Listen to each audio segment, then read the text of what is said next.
Yo no soy supersticioso. Nunca lo fui. Ni siquiera cuando enterraron a mi madre con la radio encendida porque, según mi tía, la música espanta a los muertos tristes. Nunca creí en fantasmas, ni en maldiciones, ni en las cosas que la gente del pueblo murmuraba bajito después de las 10 de la noche. Hasta que acepté ese trabajo. Llegué al pueblo porque necesitaba desaparecer por un tiempo. No tengo antecedentes, pero digamos que había muchas cosas que quería dejar atrás. El lugar se llamaba San Pedro de los Sauces, una de esas comunidades entre cerros y neblina donde los perros son más desconfiados que las personas. Un letrero de madera decía bienvenidos, pero estaba ladeado y lleno de agujeros de balín. En la cantina, pregunté si había trabajo, y uno de los hombres me miró de arriba abajo, soltó una carcajada fea y dijo, ¿le tienes miedo a los muertos? No. Entonces ve con don Melquiades. Es el encargado del panteón. Siempre necesita quien aguante la noche.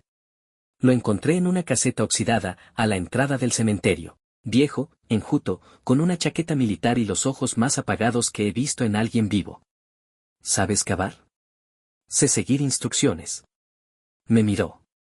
No sonrió. Te pago el triple si aguantas la noche completa. Desde las 8 de la noche hasta que cante el gallo. No puedes salir del terreno.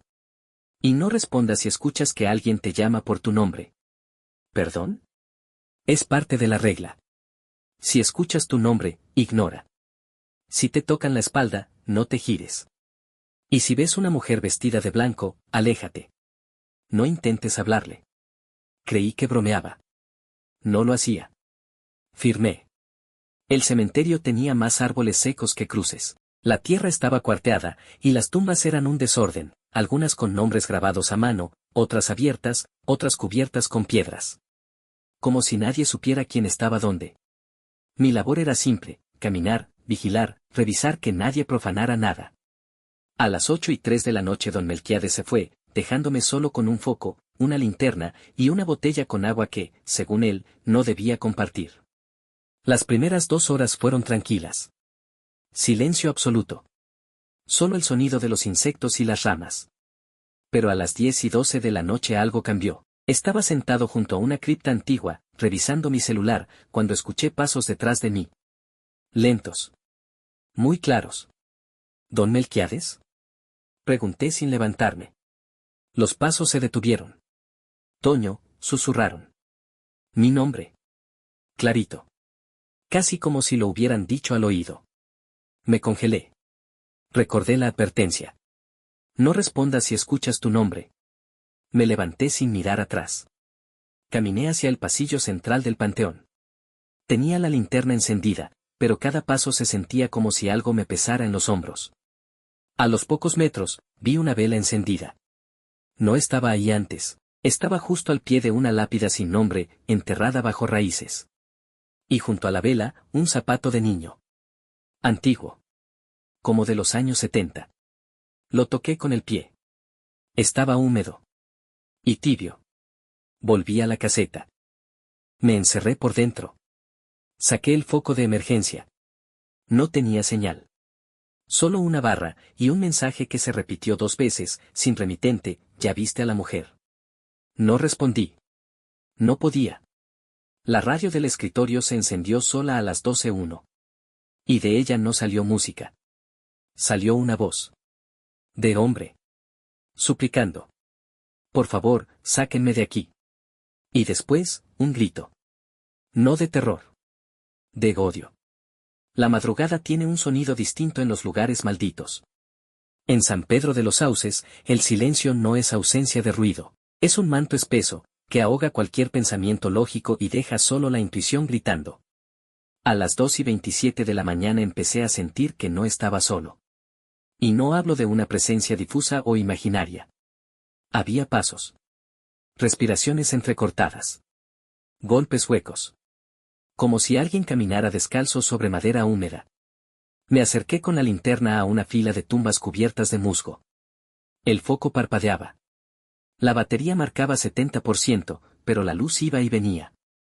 Fue entonces que la vi. Una silueta blanca entre los árboles del fondo. Estaba parada. Quietecita. A unos 40 metros. No tenía rostro visible. Solo el contorno de una mujer delgada, con un vestido largo, de tela antigua. La bruma la envolvía hasta las rodillas. No se movía. No parpadeaba. No hacía sonido alguno. Me quedé inmóvil. Tenía frío en las costillas. La boca seca. Recordé las palabras de Melquiades. Si ves a una mujer vestida de blanco, aléjate. Di 2 pasos atrás. Y ella dio 1 hacia adelante. No corrí. Pero me fui alejando. Sin darle la espalda. Cuando paré, estaba a unos 10 metros de la caseta. Y ahí ocurrió lo primero que ya no pude explicar con lógica. La caseta tenía la puerta abierta. Yo la había cerrado con seguro desde adentro. La linterna murió. Entré rápido. Cerré. Aseguré la puerta de nuevo. La radio volvió a encenderse. Pero esta vez no hubo voces. Solo un latido. Un pulso grave, irregular. Como si el panteón tuviera corazón propio. Saqué mi celular. Un nuevo mensaje sin remitente, ella quiere entrar. Tragué saliva. Miré hacia la pequeña ventanita de la caseta. Y ahí estaba su rostro. La mujer no tenía ojos. Solo huecos. Oscuros. La piel era como papel mojado. La boca completamente cosida con hilo negro. No movía la cabeza. Pero yo sabía que me estaba viendo, y luego supe que no solo me observaba. Me recordaba. Porque no era la primera vez que yo la veía. Mi abuela murió cuando yo tenía 8. Vivía en un rancho al norte. La visitábamos cada verano. Una noche, me levanté para ir al baño y la vi en el jardín. La mujer de blanco. Pensé que era un sueño. O una alucinación infantil. Pero ahora. 20 y tantos años después, en un pueblo donde nunca había estado. La misma mujer. Mismo vestido. Misma ausencia de rostro. Y ahora tocaba a la puerta. Toc toc. Toc toc. No podía moverme. La linterna volvió sola. Pero la luz era roja, el foco de la caseta estalló. Me desmayé. No sé cuánto tiempo estuve fuera. Desperté con el gallo del pueblo. Eran las 6:11 de la mañana. La puerta seguía cerrada. La ventana intacta. La radio apagada. Y en el suelo, justo frente a la puerta, había un mechón de cabello largo, blanco, empapado. Y todavía tibio. Después de aquella noche, estuve a punto de renunciar. No lo hice por una simple razón, el triple sueldo se había vuelto lo de menos. Quería respuestas. Y no iba a encontrarlas si me iba. Volví al cementerio esa misma tarde, unas horas antes de que cayera el sol. Melquiades ya estaba ahí, como si nunca se hubiera ido. Lo observé desde lejos, barría hojas secas cerca del nicho de los niños. No silbaba. No mascaba tabaco. Solo hacía el trabajo de alguien que carga muertos desde antes que existiera el pueblo.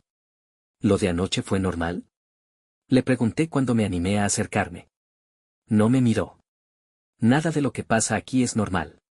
Solo, repetido. ¿Quién es la mujer de blanco?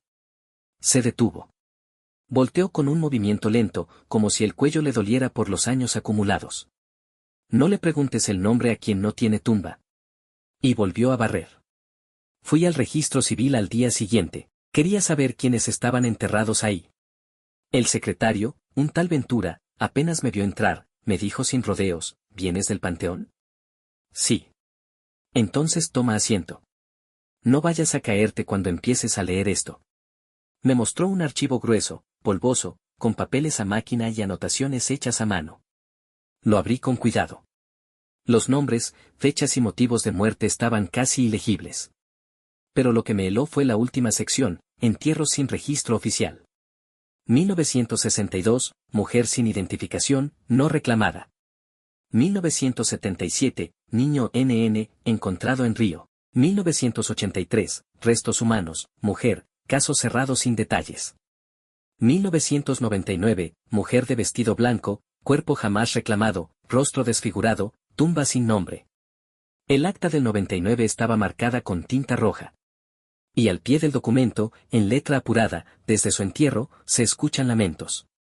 Prohibido abrir esa fosa. Pedí ver en qué parte del panteón la habían enterrado. Ventura solo me dijo, ahí donde nadie limpia.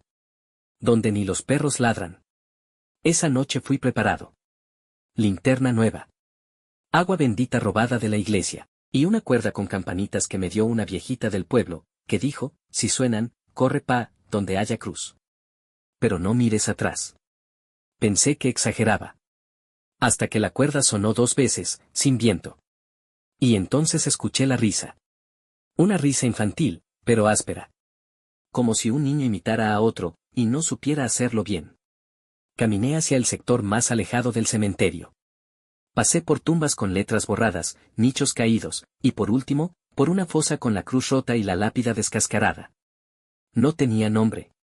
Solo una inscripción tallada con torpeza, ella no perdona. Y justo ahí, al pie de la tumba. Una vela encendida. Igual que la primera noche. De pronto, el frío se volvió insoportable. No era brisa ni humedad. Era como si algo me atravesara la ropa y me tocara el hueso.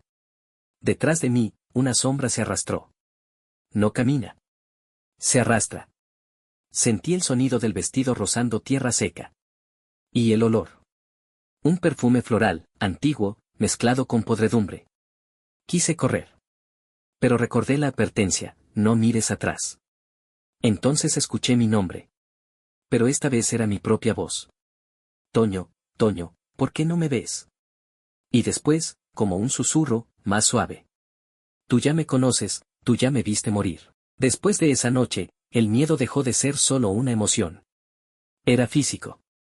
Me dolían los dientes, el pecho, las piernas. Como si el panteón me hubiera tocado por dentro. Volví al pueblo antes de que amaneciera. No dormí. No quise quedarme solo ni un minuto en la caseta. En el mercado, una señora me vio y se persignó. Otra me vendió café sin que se lo pidiera. Me dijo, pobre muchacho, ya la viste, ¿verdad? A mediodía, regresé con Ventura, el del registro civil. Le exigí saber por qué nadie me advirtió de lo que pasaba en el cementerio. Él bajó la voz. Muchos han visto cosas, pero nadie habla. Aquí el silencio nos ha mantenido vivos, o al menos, cuerdos. ¿Y lo del entierro del 99? ¿Por qué está marcado? Suspiró. Fue hacia un archivero viejo, oxidado. Sacó una caja de cartón llena de negativos, papeles amarillentos y un álbum de tapas negras. Lo puso sobre la mesa. Este álbum lo armó el viejo párroco. Anotaba todo. Bautizos, bodas, muertes. Y cosas que jamás debería haber escrito. Empecé a pasar las hojas. Fotografías en blanco y negro, recortes de periódico, imágenes borrosas. Y entonces, una foto llamó mi atención. Era del panteón. Tomada desde el cielo raso de una casa cercana. Un funeral. Varias personas alrededor de una fosa abierta. Y entre ellas, un niño de unos 8 años, parado justo al lado del ataúd. Tenía el cabello revuelto, las manos en los bolsillos, y una expresión, vacía. Sentí un tirón en el pecho. Ese niño, era igual a mí. Pero no era un doble. Ni un hermano. Era yo. Con la misma cicatriz en la ceja izquierda. La misma forma de pararme con los pies torcidos hacia adentro. ¿De qué año es esta foto? Pregunté con la voz seca. Ventura respondió sin mirarme, 1999. El entierro de la mujer sin nombre. Tuve que sentarme. No podía ser. Yo tenía 34 años. En 1999, tenía 9. Y ese niño en la foto, tenía mi edad de entonces. Pero yo jamás había estado en este pueblo. No conocía San Pedro de los Sauces. Mis padres nunca lo mencionaron. No había viajes registrados. Entonces, ¿cómo podía estar ahí? Fui a buscar a mi madre. Ella vivía en Monterrey. Tomé el primer autobús y llegué esa misma noche. Le mostré la foto sin decir nada. La vio. Se quedó callada un largo rato. Después, tragó saliva, se quitó los lentes y me dijo, teníamos que llevarte. Esa noche, no había con quien dejarte. ¿Qué? Fue un favor. Nos llamaron porque nadie quería encargarse del cuerpo. Era una mujer joven, nadie la reclamaba. Tu padre trabajaba en la alcaldía. Nos pidieron que ayudáramos a darle sepultura. Te llevamos con nosotros. ¿Por qué nunca me lo dijeron? Porque esa noche, no solo enterramos a una mujer. También enterramos algo que se nos pegó. Y desde entonces, yo he tenido sueños. Pesadillas con su cara. Mi madre lloró. Y entonces lo entendí, yo sí había estado en San Pedro de los Sauces. Yo presencié ese entierro. Y desde entonces, ella me ha seguido. No por odio, sino porque fui el último que la vio sin rostro, y sin nombre. Volví a San Pedro con una ansiedad que me carcomía el pecho. No era miedo. Era una certeza maldita. Sabía que algo se había quedado pegado a mí desde aquella noche de 1999. Y que ahora, después de tantos años, reclamaba ser visto otra vez. Melquiades me esperaba en la entrada del cementerio. Sabía que ibas a volver, me dijo sin mirarme. Esto no se termina hasta que alguien diga su nombre. ¿Cuál nombre? ¿Quién era? Melquiades tragó saliva.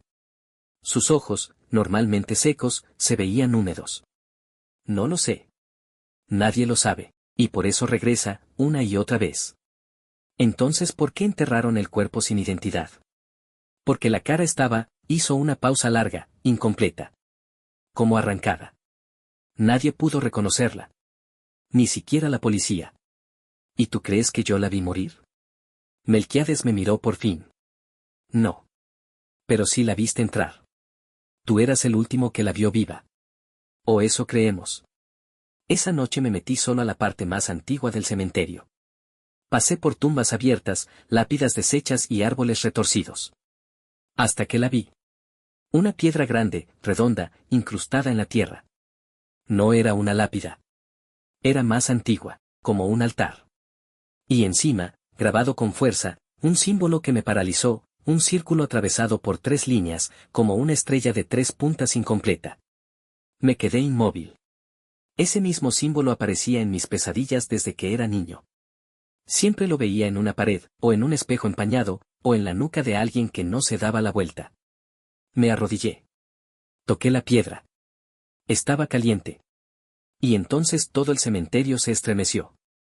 Primero fueron las campanas. Las viejas, las que ya no colgaban de ningún lado, sonaron solas.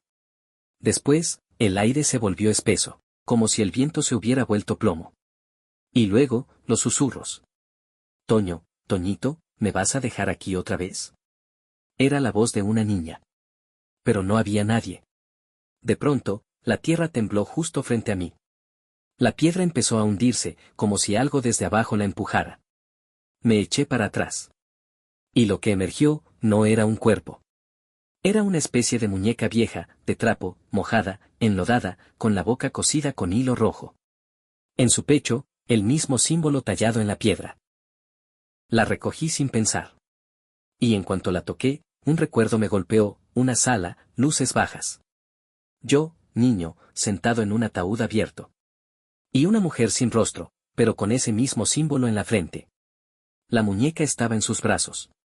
Yo la había visto. Yo había estado ahí. Pero alguien, o algo, me había hecho olvidarlo. Corrí hasta la caseta. Me encerré. Y entonces, desde el techo, empezaron a caer gotas de agua oscura. No era lluvia. Era como si el panteón sangrara desde arriba. Afuera, una figura blanca se paró frente a la puerta. No caminó. No habló, solo extendió las manos y mostró la muñeca idéntica a la que yo tenía dentro.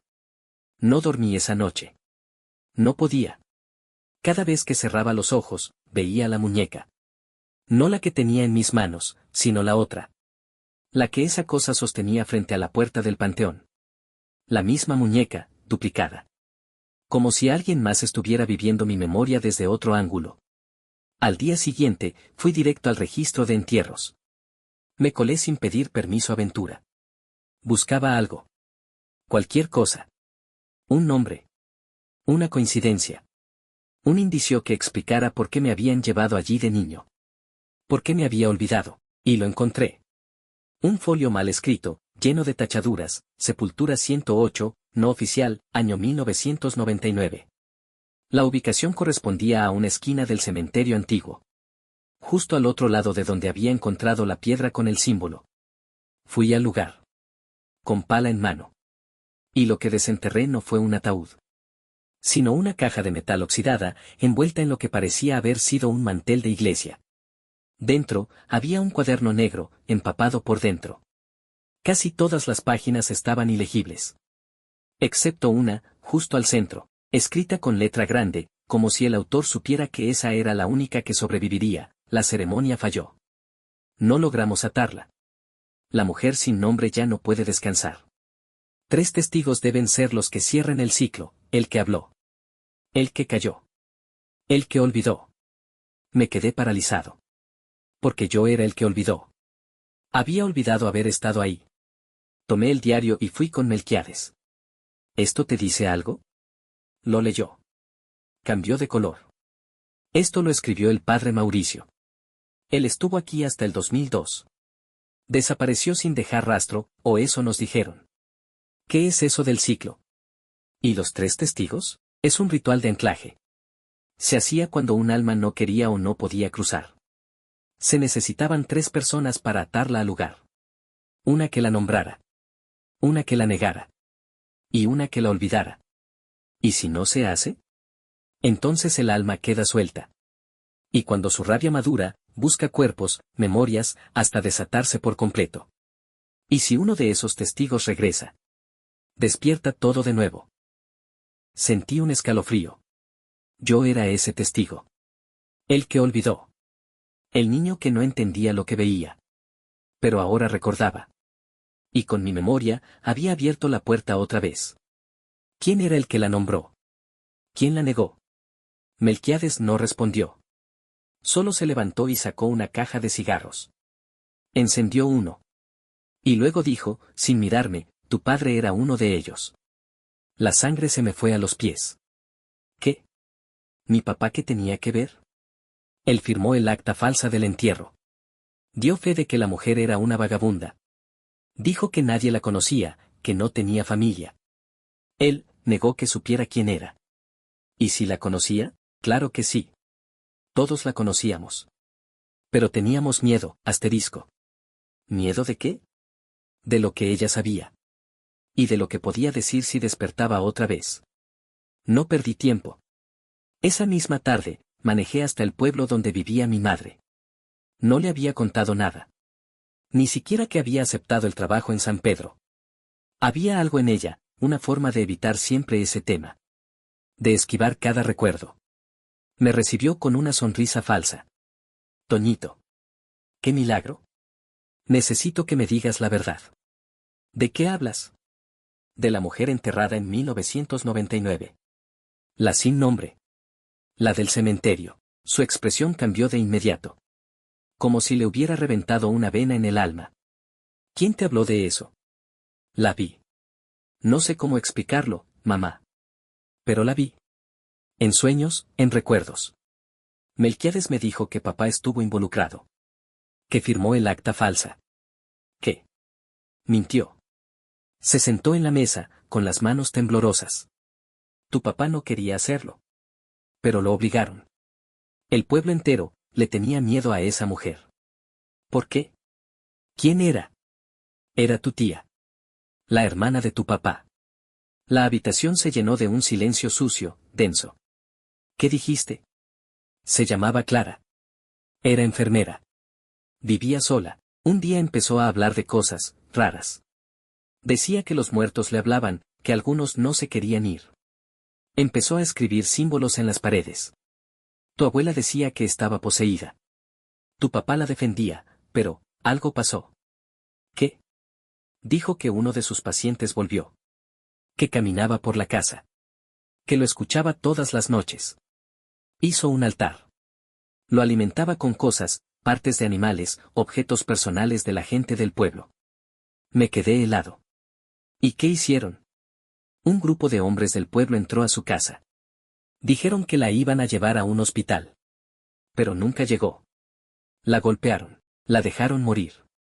Y tu papá tuvo que mentir para que el pueblo no se metiera en problemas. Fue el precio para mantener el secreto. Y yo estuve ahí. Mi madre asintió, con lágrimas. Tenía 6 años. Estabas en casa de tu abuela. Nadie pensó que te ibas a despertar. Pero te bajaste de la cama. Entraste al cuarto donde estaba el ataúd. Te quedaste viendo el cuerpo durante horas. Como hipnotizado. ¿Y por qué olvidé todo? Tu abuela te dio algo. Un té. Una mezcla. Para que no recordaras nada. Dijo que el alma de Clara no debía atarte. Que te estaba mirando. Salí de esa casa con un sabor a metal en la boca. Todo tenía sentido. Las visiones. El símbolo. La muñeca. Clara me había visto esa noche, y de algún modo, me eligió para algo. Regresé al cementerio con una sola misión, desenterrar la tumba original de Clara. No esa esquina improvisada. La real. Porque en algún lado, ella había sido enterrada de verdad. Y lo más importante, no lo hizo sola. Usé los registros que robé del archivo municipal y encontré una pista. Un número de parcela asignado en secreto, oculta entre datos administrativos, E21, marcada como abandono administrativo. Me fui de noche. Sin linterna. Solo con una pala y una brújula. Y cuando llegué a E21, supe que había algo mal. El terreno no era plano. Estaba hundido. Como si algo lo empujara desde abajo. Como si quisiera salir. Empecé a cavar. Apenas moví la tierra, sentí una corriente de aire tibio salir del agujero. No era brisa. Era aliento. Seguí cavando. Y cuando llegué al fondo, encontré una puerta de hierro oxidada incrustada en la tierra. No una lápida. Una puerta. Y cuando la abrí, un olor a flores marchitas, sangre vieja y cera quemada me llenó el alma de un solo golpe. Bajé. La escalera era estrecha. Las paredes, de piedra húmeda. Y al final, una sala subterránea. Con velas aún encendidas. Y en el centro, una figura sentada, cubierta con velo negro, en posición de oración. Rodeada de muñecas. La misma que vi. Clara. Pero no se movía. Hasta que dije su nombre. Clara. Y entonces levantó el rostro. Su cara estaba completa. Pero no era como la recordaba. Era la mía. La figura me observaba desde el fondo de la cripta. No pestañeaba. No se movía. La vela más cercana a su cara titilaba con violencia, como si el aire no viniera de mis pulmones, sino del hueco que había tras esa puerta. Un hueco que respiraba. Clara. La figura inclinó apenas la cabeza. Un solo gesto bastó para que mis piernas dejaran de responder. Di un paso hacia atrás. Tropecé con una raíz que colgaba como una trampa del techo. Caí de espaldas, y el golpe contra la piedra me quitó el aire. Cuando abrí los ojos, ya no estaba sola. La sala estaba llena de figuras. Personas. O lo que una vez fueron. Todos sentados alrededor de la mujer del velo. En silencio. Sus ojos estaban abiertos, pero sus bocas cosidas. Con hilo negro. No me gritaban. No me tocaban. Solo, me miraban. Y entonces, una voz. Grave, antigua. Desde algún rincón imposible. Uno de nosotros mintió. Y otro pagó el precio. Me giré en seco. Nadie había hablado. Ninguna boca se movió. Y sin embargo, esa frase quedó colgando en el aire como una condena. ¿Quién eres? ¿Qué quieres de mí?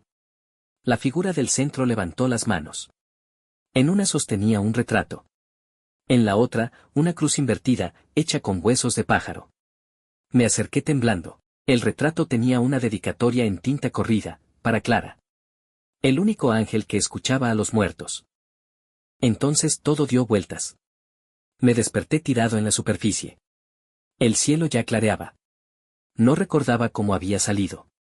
Pero en mi mano, todavía tenía el retrato. No era un sueño.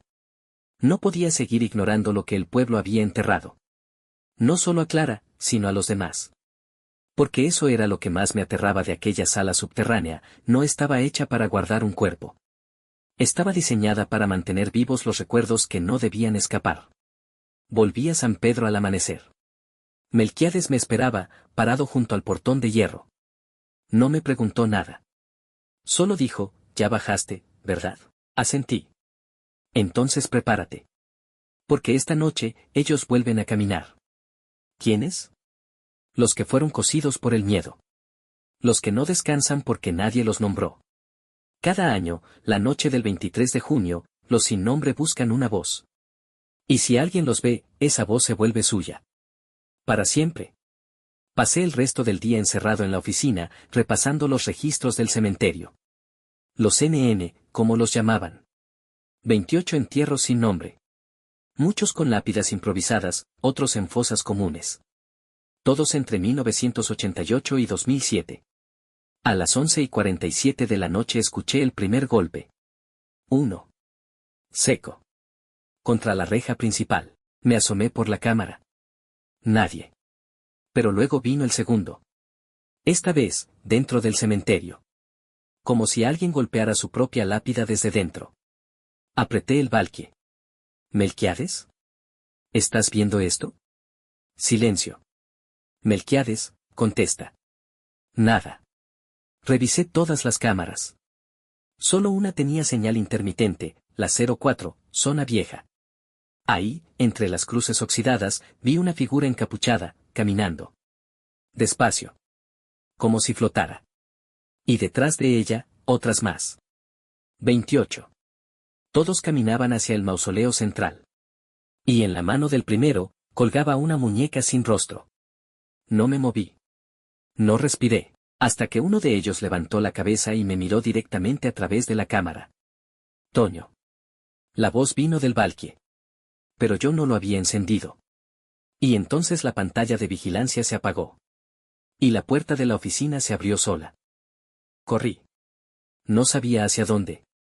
Solo sabía que no podía quedarme allí mientras eso entraba por la puerta. Escuchaba los pasos detrás. No apresurados. No torpes. Pasos deliberados. Como si quien caminara supiera exactamente cuánto pánico podía meter con cada uno. Salí de la oficina y crucé hacia la capilla abandonada. La había evitado desde mi llegada. Demasiados rumores. Demasiadas cruces invertidas talladas en sus bancas. Pero era el único lugar que tenía una sola entrada. Fácil de bloquear. Me encerré y puse un banco contra la puerta. Silencio. Oscuridad, solo el sonido de mi respiración y el murmullo. De algo debajo del altar.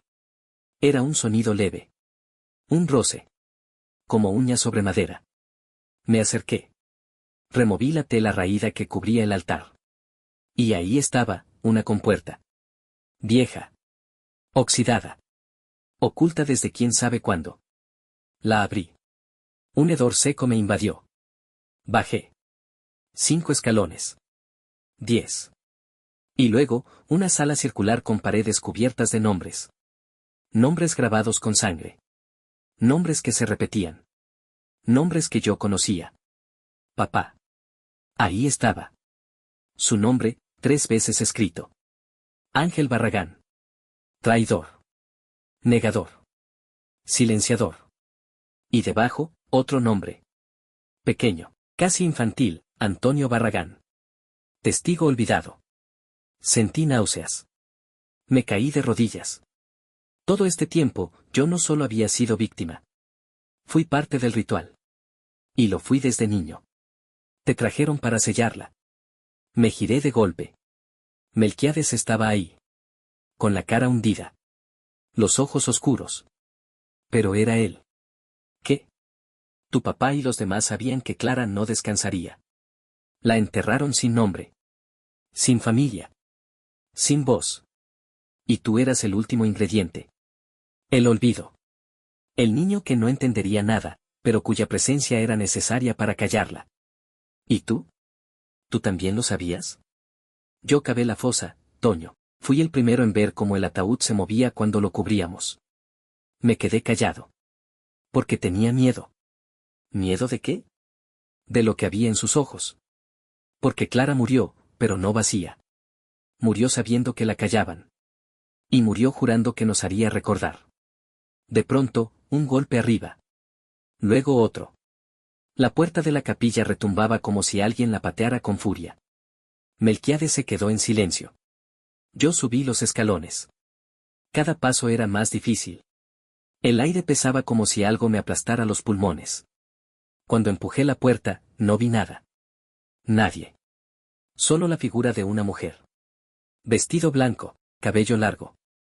De espaldas. Sosteniendo la muñeca sin rostro. Clara. No se movió. ¿Qué quieres? Ella giró la cabeza apenas. Y luego, en la pared de la capilla, los nombres empezaron a borrarse. Uno a uno. Hasta que solo quedaron dos, Melquiades Ruiz. Antonio Barragán. Ella caminó hacia mí. Cada paso que daba, el piso crujía como madera vieja, aunque era cemento. Cuando estuvo frente a mí, levantó la muñeca y la presionó contra mi pecho. Ya no hay olvido. Solo deuda.